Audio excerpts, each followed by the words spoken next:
Hello there, Aquarius. Welcome into your weekly reading for the week of March 31st to April 6th, 2025.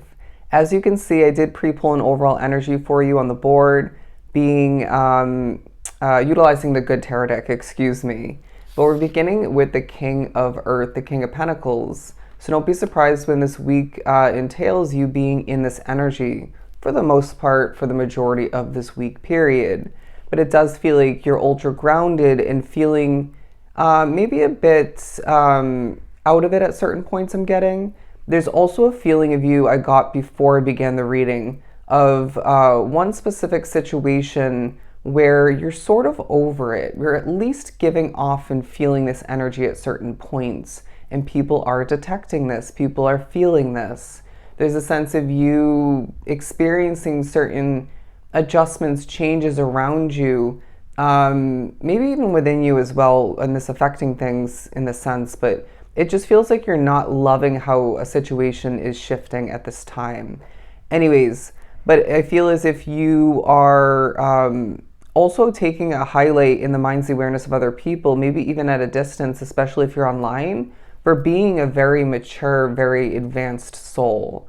I also want to say that you're ultra chill at this time and just kind of doing what you got to do, maybe what you want, plus some, taking care of yourself, very, very selectively connecting with people. It just feels like you don't have a ton to say at this time, or maybe you're just being, I'm hearing hella selective.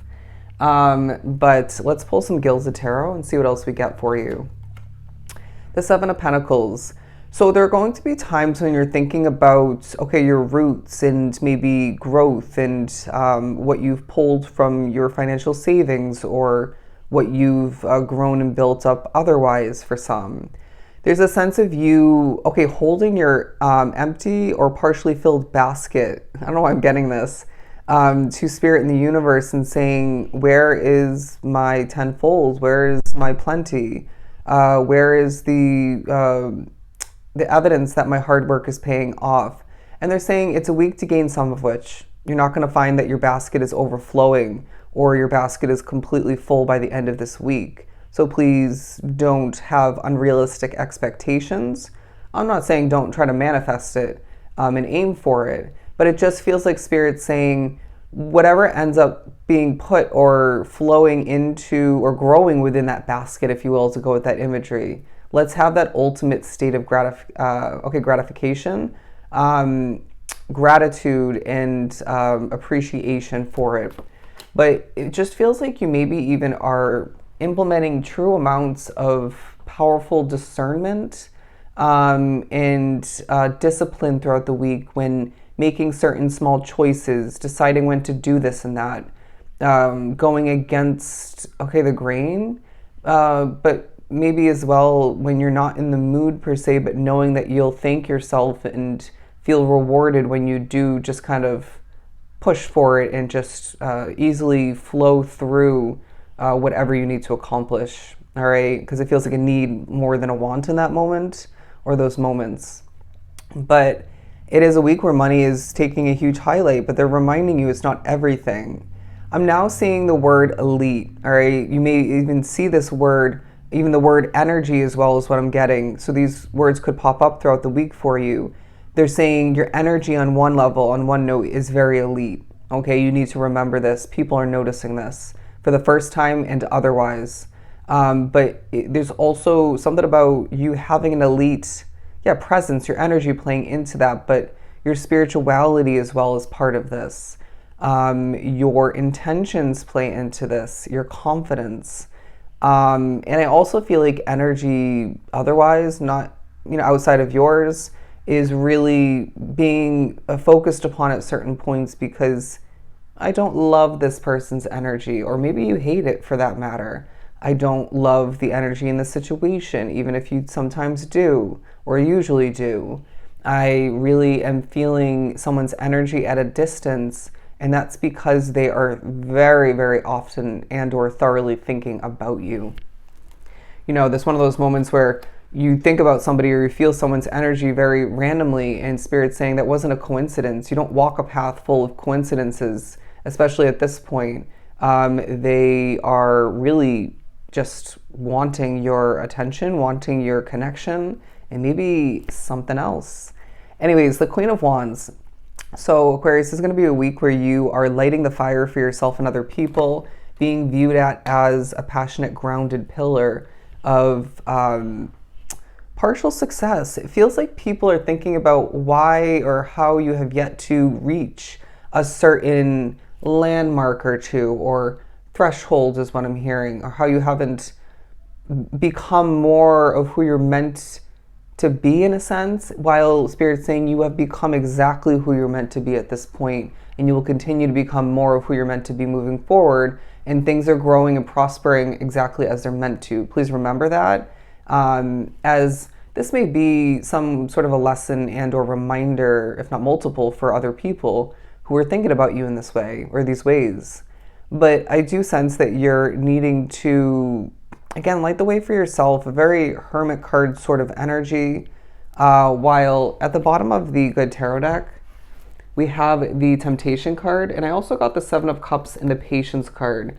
I don't know where the Patience card is now, but they're saying temptation is going to be popping up for you throughout the week, okay? You need to be doing your best, knowing yourself best, to then turn it down, avoid it, maybe minimalize it is going to be an important step for you.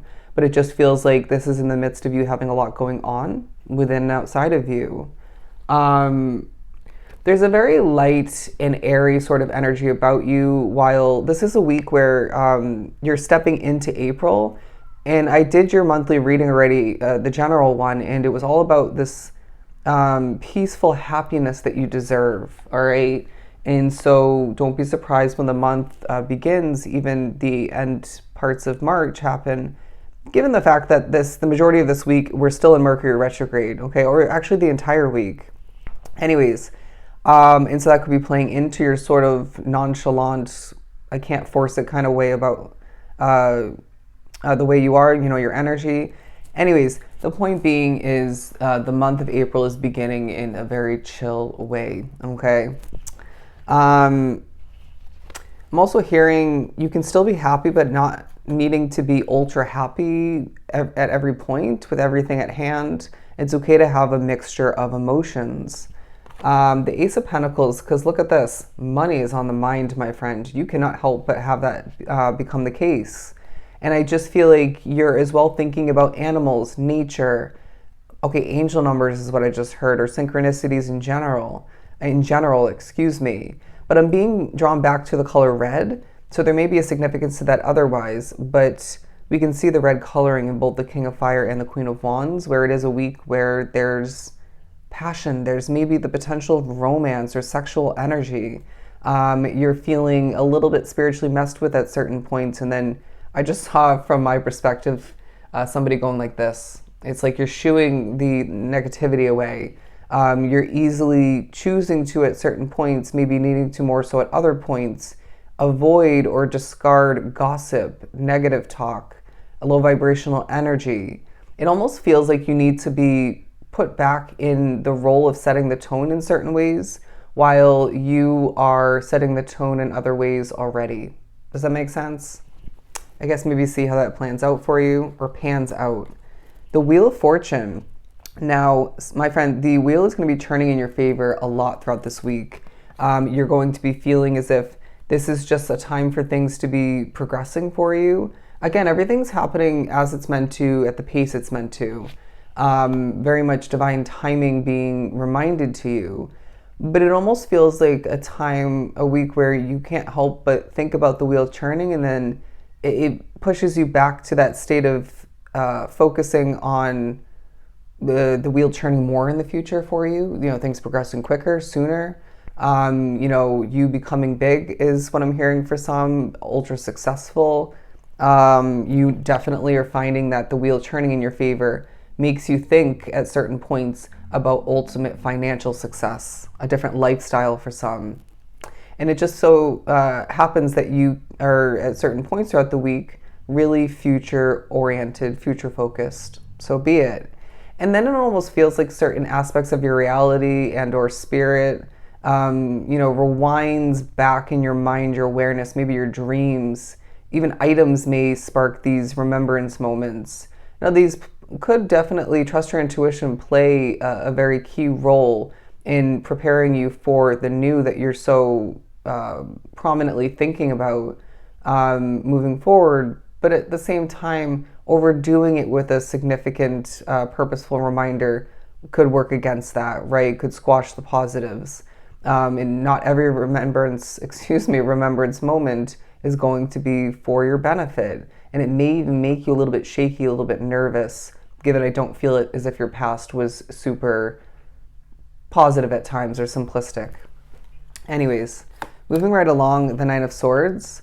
What are you dealing with that is a bit stressful? This could be when you're sleeping. It could be your spirituality somehow. It could be work. It could be financial matters. It could be people in your life. There's going to be thoughts. Okay, the owl has great spiritual meaning for you, but I was getting Harry Potter for some reason. That's what this reminded me of. And that was a big set of movies for me when I was younger, when I was growing up. So there's something about a movie that you watched when you were younger, or a set of movies, a series, if you will. And there's importance to why this was spiritually chosen for you to be maybe obsessed with or just really into or just tuning into often. That'll connect back to your current day reality more than you would expect. I'm not going to put this one on the board. It's almost as well a week where you find that the way you cope with and deal with, maybe avoid certain stress factors, really is being noticed by others. And it simply annoys you. Not the noticing maybe per se, but the Nine of Swords energy. Why should I have to dodge that? Why should I have to avoid that, deal with that? Why is that even the case or happening in this moment? Anyways, remember that everything holds temporary energy. But the Queen of Swords, because it does feel like a week where you can't help but feel there's hope in the air, you know, and you're even creating hope for yourself and other people at certain points, while the blue imagery coloring is really standing out to me for you because it just feels like you're not going to compromise your peace within and outside of you for anybody, for anything for that matter. You know, if you prove to me time and time again that you're going to be working against or adjusting my peace levels negatively, then we're going to have a talk. Or I may just end up shifting forward without you, without notice. Okay. It just feels like as well you're in this sort of Queen of Swords energy where you're thinking what has to go, what will go, will go. Period. You know, you're not afraid to use that sword, but then in certain ways you're not using your sword strategically enough as far as a habit or two, or an association or two somehow. You know what I mean? Or you're not actually taking the necessary efforts to replace that job that you know has to go, or where you're living, you name it. But I'm also feeling like you're being pushed towards the light. Remember we were talking about you, I think it was your reading, guiding yourself and others towards the light. If it was Libra, so be it. Your readings typically connect. But it just feels like, as I'm being drawn to the top of the pillar here, okay, you're like a lighthouse is what I'm getting. You shine light in different directions when need be, where need be. You maybe even find this is talking about your spirituality and your source of inspiration and knowledge, even experience for other people. Wow. I didn't love that wow, but anyways, it's as if while you're feeling like guiding yourself, lighting the way for yourself and other people is how it came through. Spirit's pushing you towards the light, towards the brighter awareness, the possibilities, the brighter way of being. Let's just put it that way. The King of Cups. Yeah, this one came out in Libras as well. You're going to find that this is a time where things do affect your emotional state, but then you cleanse your energy and you're fine if you're an empath, or you separate yourself and you're soon after that recovering and shaking it off, you know, not feeling as emotional. Or you're able to then heal the emotion that comes to the surface due to this or that in your external reality or occurrence wise, and this leaves you feeling lighter and healthier, even happier. You know what I mean? Reminding you that healing can't be ignored. The Four of Pentacles, your financial savings will be a part of this week while you're holding your cards close to your chest and you're feeling the need to be more selective in regards to who you update and who you choose to hold back from. But it just feels like you're looking at certain people in your life, maybe certain aspects otherwise, in a different light, okay? A change of perspective, a change in your reality may spark this. But the Six of Pentacles, because I wouldn't be surprised if it is a week where you are receiving necessary rewards and feeling very abundant due to that at certain points. While, say a moment pops up where you don't feel as abundant or maybe as special, then you're needing to think back to the Six of Pentacles energy that flowed in for you or was created and let this transition you into a state of feeling abundant again, okay? A state of gratitude, if you will. The Sun card, because there is unexpected happiness and sunny energy throughout the week, while they're saying after this week you're going to feel a little bit more lively due to Mercury retrograde or Mercury going direct, if you will, even though there is a 1 to 2 week shadow period. But they're saying do your best to shake it off throughout the week and create happiness for yourself, all right? Enjoy yourself a bit more. And don't let the day-to-day routines and responsibilities, obligations weigh you down, but more so let that be a chance to lighten things up, to spice things up, including your approach. I know this reading was all over the place, but I'm going to leave it at that. Those are your messages for this upcoming week. I hope they were truly helpful. I am sending you so much love and light. Bye, Aquarius.